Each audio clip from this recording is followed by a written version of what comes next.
তোমরা মেয়ের অভিভাবককে বলে বিবাহ করো আর তাদের মোহর বুঝিয়ে দাও।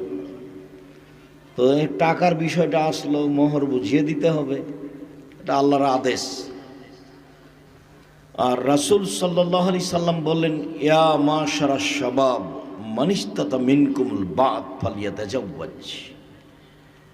হে যুবক মানুষ, যারা তোমরা বিবাহ করতে চাও, যদি তোমাদের শক্তি সামর্থ্য থাকে, মানে স্ত্রী লালন পালনের ক্ষমতা থাকে, শারীরিক ক্ষমতা থাকে, বউ নিয়ে এসে বাড়িতে রাখতে হবে, বৈঠকখানা করতে হবে, এইসব যদি ব্যবস্থা থাকে, ফালিয়াতাজাওয়াজ, সেজন্য বিবাহ করে। আল্লাহর নবী বলছেন যে টাকা পয়সার ব্যাপার ছেলের পিতার ছেলের। ফাইনলাম ইয়াস্তাতে, তুমি যদি না পারো, সে যদি না পারে, এগুলো ব্যবস্থা যদি না থাকে, ফাইলাহি বিসম, তাহলে সে রোজা থাকবে।